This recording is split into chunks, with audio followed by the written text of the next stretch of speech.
Gwapong-gwapo ang katabi ko. Anyway, si Kuya James Bon Rabon. Kuya JPR. Kuya JPR. Oo. Alam niyo po, First Globe Excellence Award. So yun, ninomini ako and then yun, hindi ko expected na matatanggap ko yung award na yun. So ang first, yung award ko is para sa akin, so entrepreneurship.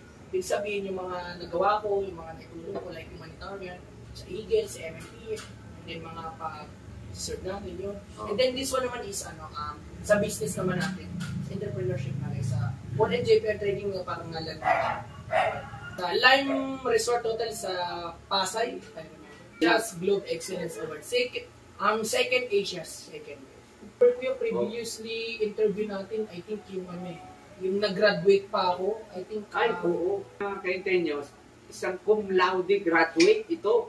Chamba lang, guys. Isa, alam mo saan? St. John Bosco. ICAS, Infotech of College of Arts and Science, mga talaga mentor natin, yung mga nag-advise and support. Kuya Nat, syempre. Proud ako dito sa batang ni Fred Bata. Bakit?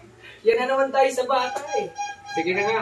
Sabay ako napakabata dito ni Kuya James. Tayo guys, 23 pa lang. Naka-play tayo ng other sports like boxing and army. So, kasi kailangan din natin you need to focus kung what is your passion. Kung ano yung passionate mo.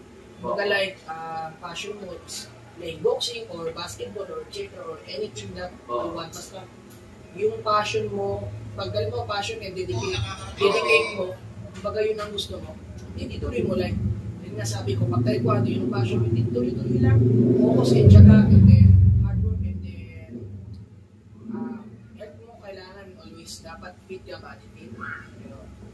Hindi ba James, nakuha niya pa mag-cum laude?